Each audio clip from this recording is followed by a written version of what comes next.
ኣብ ግዜ ንእስነትኻ ብውሽጥኻ ዝጸለወካ ንጥፈት እንታይ ነይሩ? ኣቦኻን ኣዴኻን ዝፈተውዎ ዘይኮነስ ንስኻ ዝፈተኻዮ ነገር። ሮበርት ግሪን ከም ዝብለና እዚ ምስ ናይ ሓቂ መንነትና ዘሎ ምትእስሳር ምስኣን ምንጪ ናይቲ ኣብ ውሽጥና ዝፍጠር ጓሂ እዩ። ከመይ ጌርኻ ናብቲ ናይ ባዕልኻ ዘርኢ ትምለስ? ሮበርት ግሪን 5 ፍሉያት ስልትታት ይህበና።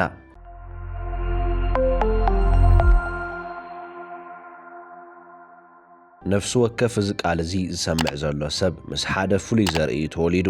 እዚ ብምሳልያዊ ኣዘራርባ ጥራይ ዘይኮነስ ስነ ህይወታዊ ሓቂ እዩ። ኣብ ማህፀን ምስ ተጠነስካ ፍሉይ ዝኾነ ናይ ዲኤንኤ ውህደት ተፈጢሩ። እቲ ውህደት እቲ ቅድሚ ሕዚ ኣብ ታሪኽ ዓለም ተረኣዩ ኣይፈልጥን፣ ድሕሪ ሕዚ እውን ከቶ ኣይክድገምን እዩ። ንስኻ ኣብዚ ኣድማስ ሓንቲ ግዜ ጥራይ ዝተኸሰትካ ፍሉይ ተርእዮ ኢኻ። ኣብ ውሽጢ እቲ ዘርእቲ ዕማም ህይወትካ ኣሎ። እዚ ማለት ኣብዛ ዓለም እትነብረላ ሓጻር ግዜ ክትዓሞ ዝተመደበልካ ስራሕ ማለት እዩ። እስኪ ናብ ግዜ ንእስነትካ ተመለስ።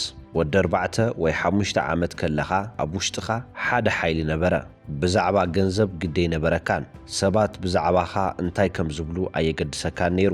ናብ ገለ ፍሉያት ነገራት ሰሓብ ነርካ። ምናልባት ንስኻ እቲ ሰዓታት ፈቲሑ ኣብ ውሽጢ እቲ ሰዓት ዘለዉ ነገራት ዘርኢ ዝነበረ ቆልዓ ክትኸውን ትኽእል ኢኻ። ወይ ድማ ሰዓታት ሙሉእ ኮፍ ኢሉ ዝስእል ዝነበረ። ምናልባት ድማ ምስ ሙዚቃ ወይ ምስ ስምዒት ሰባት ዓሚቕ ምትእስሳር ዝነበረካ ክትኸውን ትኽእል። እዚ ድማ ነበረ እቲ ናይ ውሽጢ ሓይልኻ ንጹርን ዓው ዝበለ ድምፅን ዘለዎን እዩ። ግዜ እናሓለፈ ምስ ኸደ ግን ዓለም ክትርብሸካ ጀመረት። ወለድኻ ኣገዳሲ ስራሕ ጥራይ ስራሕ በሉኻ። መምሃራንካ ሕጊ ክትስዕብ ነገሩኻ። ኣዕሩኽትኻ ድማ ከም ኩሉ ሰብ ክትኸውን ኣገደዱኻ። ቀስ ብቐስ ድማ ኣብ ክንዲ ነፍስኻ ንዓኣቶም ክትሰምዕ ጀመርካ። ነቲ ፍሉይነትካ ንኻልኦት ብምምሳል ለወጥካዮ። ውሑስ ዝበልካዮ ስራሕ ድማ መረጽካ። ሎሚ ድማ ምናልባት ኣብ ውሽጥኻ ባዶነት ይስምዐካ ይኸውን። ናይ ካሊእ ሰብ ህይወት ትነብር ዘለኻ ኮይኑ ይስምዐካ። ሮበርት ግሪን ከም ዝብለና እዚ ምስ ናይ ሓቂ መንነትና ዘሎ ምትእስሳር ምስኣን ምንጪ ናይቲ ኣብ ውሽጥና ዝፍጠር ጓሂ እዩ። ናብ ማስተሪ ንምብጻሕ ዝግበር ቀዳማይ ስጉምቲ ናብ ወጻኢ ዘይኮነስ ናብ ውሽጢ እዩ። እዚ ድማ ነቲ ኣብ ግዜ ንእስነትካ ዝነበረካ ሓይሊ ዳግማይ ክትረኽቦ ኣለካ። እስኪ ሕዚ ድማ ናብ ህይወት ሊዮናርዶ ዳቪንቺ ንመለስ። ኣብ 1519 ሊዮናርዶ ኣብ ኣፍ ሞት ነበረ። ወዲ 67 ዓመት ዝነበረ እንትኸውን ናብ ዝሓለፈ ህይወቱ ምልስ ኢሉ ክርኢ ከሎ ካብ ንእስነቱ ጀሚሩ ሓደ ስውር ሓይሊ ይስዕብ ከም ዝነበረ ተረድአ። ሊዮናርዶ ካብ ሕጋዊ መርዓ ወጻኢ እዩ ተወሊዱ። እዚ ማለት ድማ ካብ ማሕበረሰብ ዝተገለለ ክኸውን ገበሮ። ናብ ዩኒቨርሲቲ ክኣቱ ኣይተፈቐደሉን። ሓኪም ወይ ጠበቓ ክኸውን ኣይከኣለን። ካብቲ ማሕበረሰብ ስለ ዝተገለለ ድማ ኣብቲ ናይ ቪንቺ ዱር ቦይኑ ተረፈ። መጽሓፍ ስለ ዘይነበሮ ኣዒንቱ ተጠቐመ። ማይ ካብ ዓበይቲ ኣካውሕ ክውሕዝ ከሎ ይዕዘብ ነበረ። ኣኽናፍ ኣዕዋፍ የጽንዕ ነበረ። ካብ ቤት ጽሕፈት ኣቦኡ ወረቐት ይሰርቕ እሞ ነቲ ዝረኣዮ ነገር ይስእል ነበረ። ብዘይካ ተፈጥሮ ካሊእ መምህር ኣይነበሮን። ኣብ ትሕቲ ቬሮኪዮ ዝተባሃለ ዓብዪ ስነ ጥበባዊ ሰብ ተምሃራይ ኮይኑ ክሰርሕ ከሎ ሓደ ዓብዪ ነገር ተረድአ። ነፍሲ ወከፍ ስራሕ ናይ ባዕሉ መልክዕ ክህቦ ወሰነ። መልኣኽ ክስእል ምስ ተሓተተ ገጽ ጥራይ ኣይኮነን ዝሰኣለ። ናብ ጎደናታት ወፂኡ ሰባት ክጽልዩ ከለዉ ዘርኢ ናይ ሓቂ ስምዒት ይዕዘብ ነበረ። ናብ ዕዳጋ ኸይዱ ኣዕዋፍ ብምዕዳግ ጨዋዳታቶም የጽንዕ ነበረ። ሊዮናርዶ ዳቪንቺ ኣብ ማስተሪ ደረጃ ክበጽሐሉ ዝኸኣለ ምኽንያት ነቲ ኣብ ዱር ዝነበረ ተመራማሪ ቆልዓ ስለ ዘይገደፎ እዩ። ጸኒሑ ናብ ሚላን ብምኻድ ሓድሽ መንገዲ ጀመረ። መሃንዲስ ውትድርና፣ ተመራማሪ ኣካላት ሰብን ሳይንቲስትን ኮነ። ኣእምሮኡ ኩሉ ነገር ክላገቦ ከሎ ዝበለጸ ከም ዝሰርሕ ተረድአ።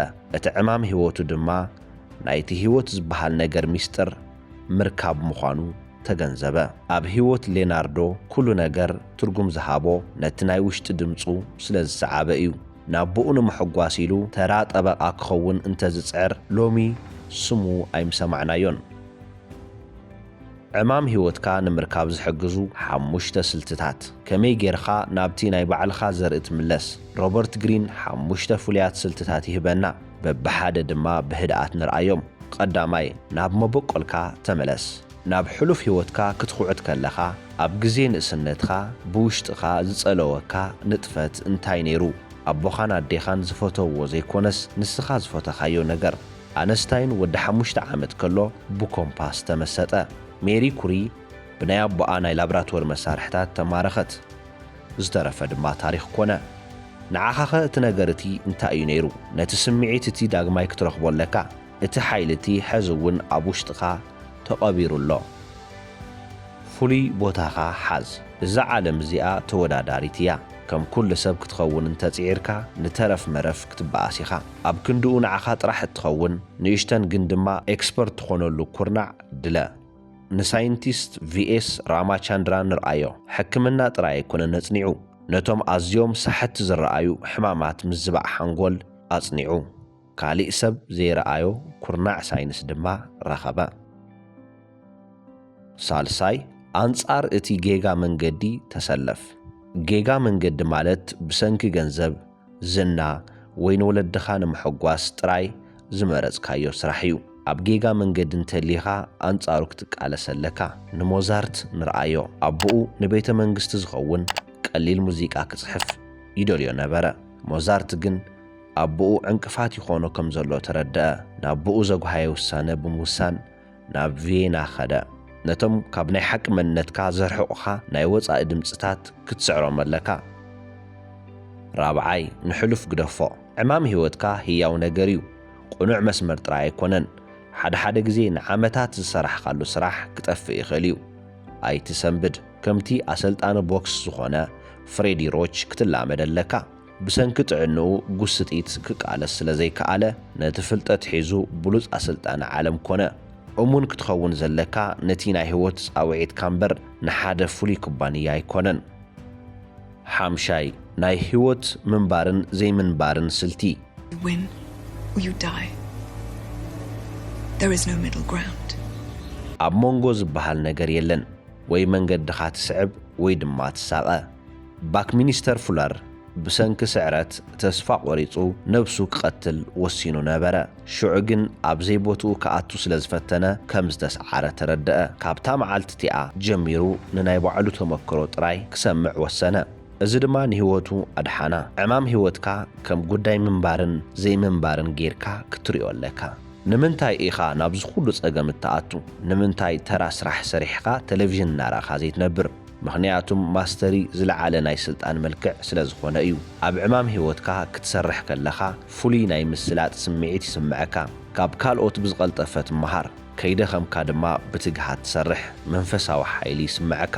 እዛ ሎሚ ዘላ ዓለም ኣዝያ ተወዳዳሪት እያ ዓበይቲ ኩባንያታትን መንግስታትን ደጊም ክዕቆቡኻ ኣይክእሉን እዮም ዘለካ እንኮ ውሕስነት እቲ ፍሉይነትካ እዩ ከም ኩሉ ሰብ እንተኾይንካ ብቐሊሉ ትትካእ ኢኻ ንዓኻ ዝኸውን ፍሉይ ስራሕ ክትመልኽ ከለኻ ግን ክትትካእ ዘይትኽእል ትኸውን ደቂ ሰባት ብሰንኪ ዘለዎም ዝተፈላለየ ተውህቦ እዮም ዝዕንብቡ ዝተፈላለየ ኣተሓሳስባ ዘለዎም ሰባት የድልዩና እዮም ነፃኒሒትና ናይ መጻኢ ጸገማት ንምፍታሕ እቲ ጥንታዊ ገጣሚ ፒንዳር ከምዚ ኢሉ መን ምዃንካ ብምምሃር መንነትካ ህነጽ እዚ እዩ ዕማምካ እቲ ዘርኢ ኣብ ውሽጢ መሬት ከይሞተ ግደፎ ኩዒትካ ረኸቦ እቲ ናይ ቁልዕነት ድሌትካ ዳግማ ይረኸቦ ህይወትካ ምስ ናይ ውሽጢ ሓይልኻ ምሳት ተኣሳሰርካዮ ኩሉ ነገር ማለት እውን ገንዘብ ዓወት ናይ ውሽጢ ዕግበት ባዕሉ ክመጽ እዩ ሮበርት ግሪን ከም ዝነግረና እቲ ዝዓበየ ጸላኢ ዕማም ህይወትካ ሕማቕ ዕድል ዘይኮነስ ምስ ኩሉ ሰብ ክትመሳሰል ምፍታን እዩ